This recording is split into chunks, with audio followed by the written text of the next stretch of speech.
the night. Wanna dance to the light. Hello po mga kabayan, kumusta po kayo? Magandang buhay po, Annalisa Reality Vlog. May share lang ho ako sa inyo, reaction po tayo ngayon. Meron po akong nakita sa kakahanap ko po dito sa, kung kilala nyo po yung kambal na Australiano, kila Kalinga Prab. Naghahanap po ako ng picture nila, dalawa na magkapatid, pero iba yung nakita ko. So, may nakita ko doon na Kalingap Edward T. So, akala ko po, sabi ko, ay, meron ng channel si Edward, yung isang kano.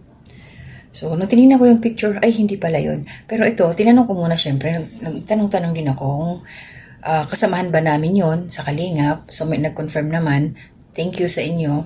Kaya ito, re-reactionan ko siya. Bigay ko yung aking opinion patungkol sa kanyang ginagawa. Natawa nga ako ano to siya? Ngayon ko lang talaga nakita. So, masasabi kong, sabi nga hindi rin napapansin. Sabi ko, sino ba ang magtutulungan kung hindi yung pare-parehas hindi napapansin. Kaya magpapapansin po tayo ngayon. Pero bago ang lahat, maraming salamat ko. And thank you to my new subscribers, select viewers, commenters, mga naglalike, nagsishare, mga hindi po nag-skip ng ads. Maraming salamat po sa inyo. God bless. So ito na. Yung nakita ko kanina si Kalingap Edward T. Shoutout po sa iyo, kabayan. Sana makita mo itong aking reaction video patungkol sa iyo. At ako'y nawamali. Akala ko ikaw yung kano na isa sa kambal. So hindi pala. At ito siya mga kababayan, mga Kalingap.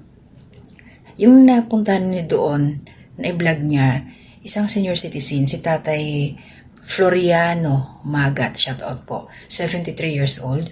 At habang nagkukwentuhan sila doon, tinatanong ni Kalingap Edward, ang background ni tatay, caretaker pala siya doon sa lupa nila Bossing Vic. Ayun, sa kanya, caretaker daw. At habang parang nagko-cross-examination nga dito si Kalingap Edward, gusto niyang malaman kung totoo baka mamaya, hindi rin, syempre, yun ang kwento ni Tatay Floriano, matagal na siya doon, wala siyang pamilya, walang asawa, walang anak, matandang binata.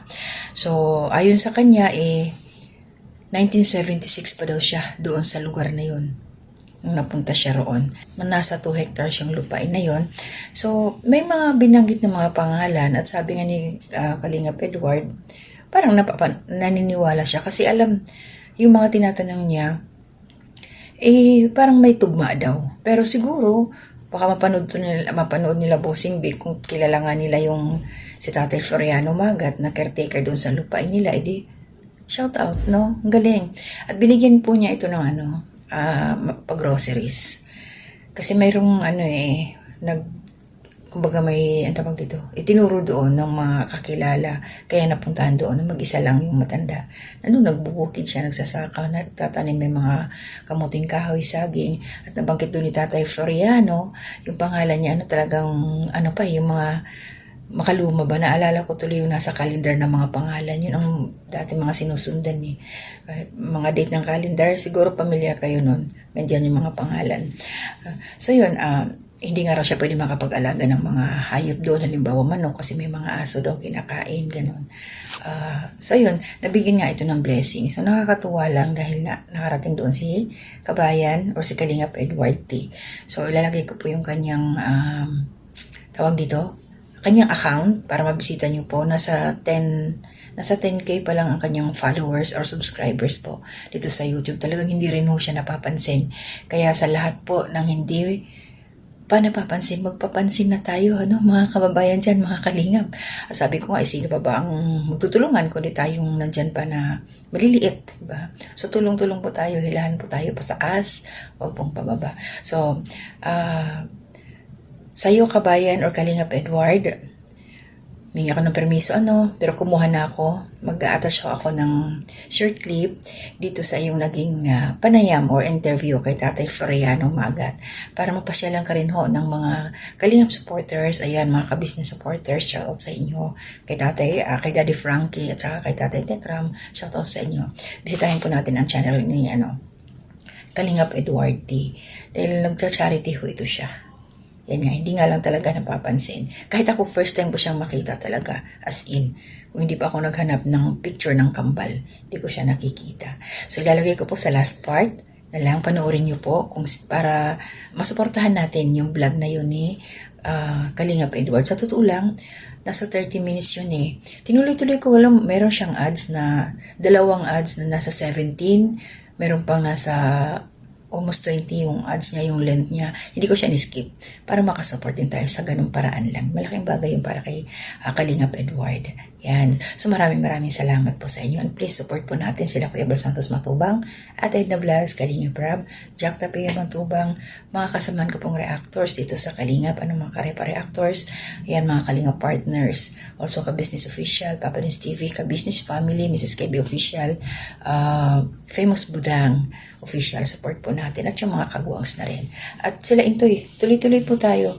Kahit wala na sila, doon sila ka-business, support pa rin ho natin, tuloy-tuloy lang ho. Kasi malaking tulong din po ito sa mag-asawa. At saka doon sa nagsishare din po sila ng blessing in short. So ang kanilang channel ngayon is Intoy and Nika Adventures na. So, lang tayo, positibo lang tayo lagi, huwag tayo maging nega. So, maraming salamat po. Shout out Kalingap Edward. Sana makatulong ako sa iyo sa ganitong paraan na nareaksyonan ko ang iyong video, at hoping na pag ako bakante at may napanood ako sa iyo ng mga vlog mo, re-reaksyonan ko din. Good vibes lang po tayo, share natin. At saka ayun na, pakunti-kunti. Huwag po tayo mag-skip ng ads. Patak-patak, dumadami po yun hanggang sa maipon, hanggang sa makakuha ng revenue at makatulong din po. So yun. So ingat po tayong lahat. Ang shoutout po lagi mga silent viewers na sa community spotlight ko. Thank you sa inyo talaga. Nanay Soledad Belmonte. Magandang gabi po. Ma'am Susan Dairo. Good morning po. Kung anong oras man dyan sa inyo. Pambihira talaga. Nakakalimutan ko. Hindi ako familiar sa oras dyan sa lugar ninyo. No? Yan. Sila at Ems, Cords, sa Kalamba, shoutout po sa iyo. Ate Marilyn, ni Corsa Emiliano Ralph, Ate Nina Trekta, Pinsan ko Wolf Tradition, Ma'am Marilyn Cabanilla, Christian Duya, Ma'am Mara Vlog, at yung mga ka-business reactors na kasamahan ko po, shoutout sa inyong lahat. So, ako po yung magluluto na, mamaya pa ko mag-edit pag naka-break time po uli. At gagawa po ako ng isa pang recording after kong magluto. So, maraming salamat po. Ingat po tayo. To God be the glory. Yung bang may polio, Ay, wala na yun. matay na. Yung napilay. Nabalitaan ko lang naman. Pero kilala nyo yun.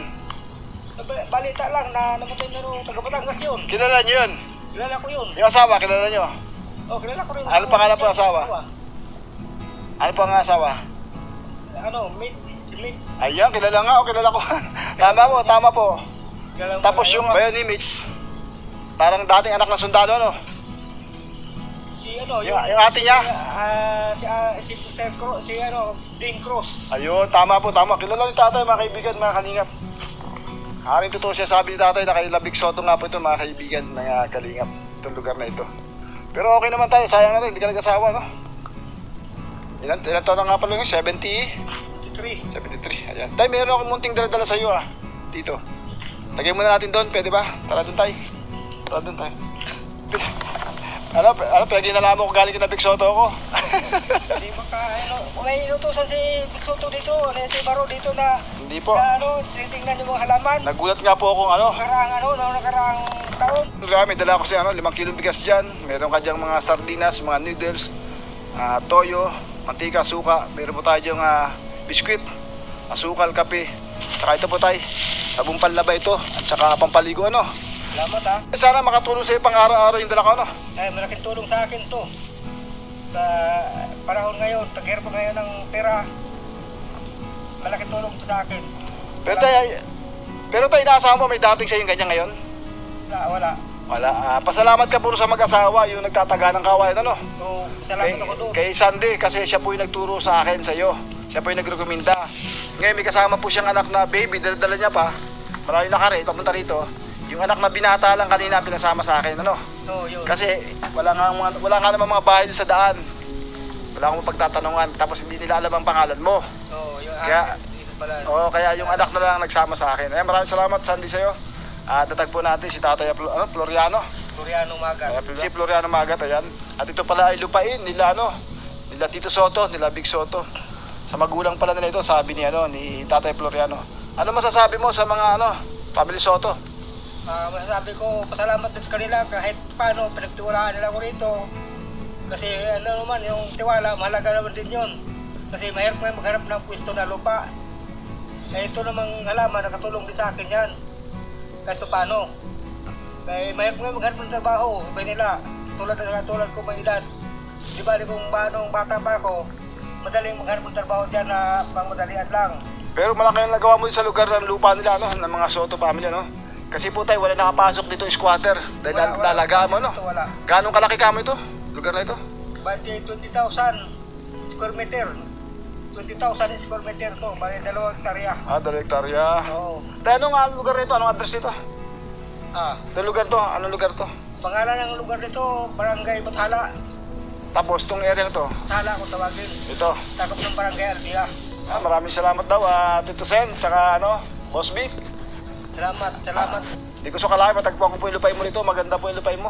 Ang daming tanim yung tatay nito, mga saging, mga puno, mga langka, marami po. Mga bagong tanim. Mga mamunga pa lang.